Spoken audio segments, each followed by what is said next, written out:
C'est vous, Laurent Berger, bonjour. Bonjour. Vous dirigez la CFDT, qui est le premier syndicat de France. On va parler de l'assurance chômage, on va parler du temps de travail des Français.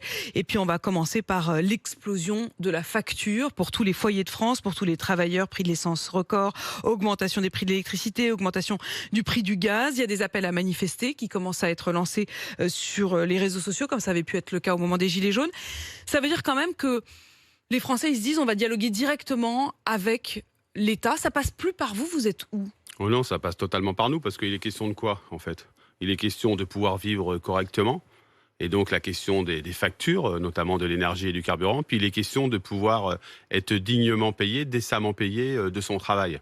Et donc en ce moment, il y a une activité intense menée dans les branches professionnelles, mais aussi dans les entreprises, sur les négociations salariales, par exemple. Nous, ça fait des mois qu'on alerte sur ces travailleurs qu'on a qualifiés improprement de deuxième ligne, mais qui n'ont pas eu la reconnaissance. Ces travailleurs du commerce, ceux de la restauration, ceux des déchets, etc., etc. Donc, il y a une question salariale. Et là, les organisations syndicales sont pleinement mobilisées. Enfin, la CFDT, les équipes de la CFDT, j'étais hier encore en Bourgogne-Franche-Comté, dans les entreprises, se battent pour des négociations annuelles obligatoires avec des augmentations de salaire. Il y a des résultats.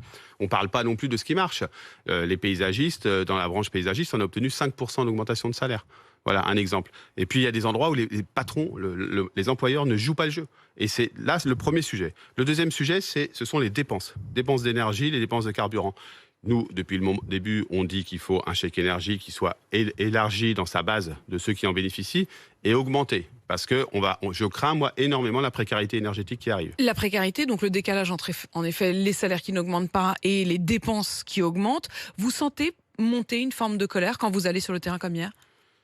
Écoutez, je sens monter chez certains salariés qui n'ont pas eu la reconnaissance de cette période passée, mais qui sont aussi dans des professions qui ont été très exposées et qui n'ont pas eu les augmentations salariales, beaucoup de colère, mais aussi de ressentiment.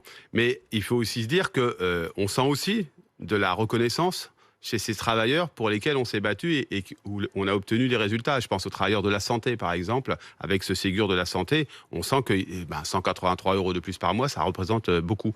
Mais oui, il faut tenir compte que l'augmentation des dépenses d'énergie, de carburant, va peser lourdement sur les ménages. Et que c'est aussi aux employeurs. Il faut parler des chèques énergie et des chèques carburant. C'est une bonne solution. Le chèque carburant, au-delà du chèque énergie, on sait que le gouvernement réfléchit à un chèque carburant. On est dans un moment où l'essence a augmenté fortement.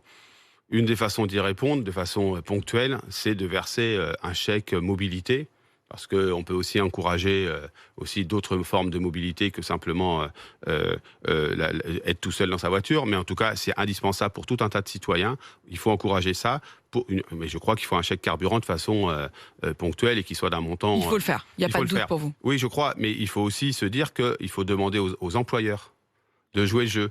Ça serait quand même très bien que dans une entreprise où les salariés se déplacent beaucoup, parce qu'ils ne sont pas forcément tout près de l'entreprise, il y ait une réflexion en disant... Donc il faut qu'il y ait un chèque carburant de la part du gouvernement et il faut qu'il y ait aussi un geste des entreprises. Dans les négociations salariales, il faudra intégrer cette dimension-là pour l'augmentation des salaires et pourquoi pas pour des mesures mobilité. On a déjà ça dans certaines entreprises. Vous parliez à l'instant